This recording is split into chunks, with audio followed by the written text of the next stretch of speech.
is the director of the Office of Trade and Manufacturing Policy, Peter Navarro.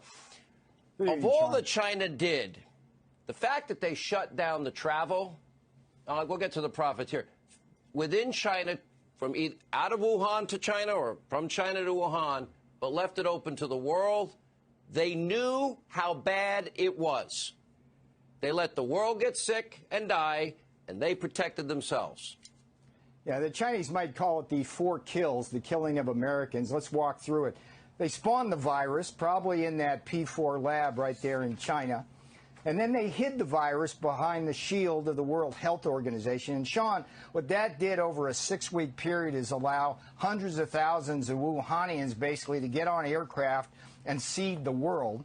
While they were doing that, Sean, and this is just disgusting, what they did was they vacuumed up all the world's masks, gloves, goggles, personal protective equipment.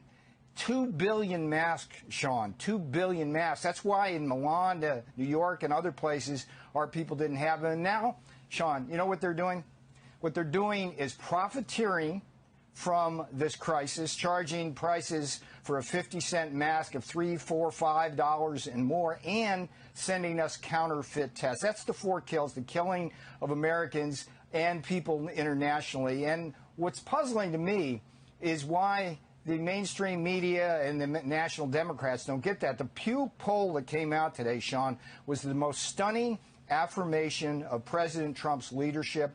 Over 90% of Americans see China as a major threat. Over 70% have an unfavorable view of China. It's across party lines. And I can't help but think of the 9% that don't see China as a threat. They are the commentariat over at the fake news media and national Democrats like Nancy Pelosi and Joe Biden, who basically don't want to blame anybody but Donald Trump for this Wuhan virus. There, I said it.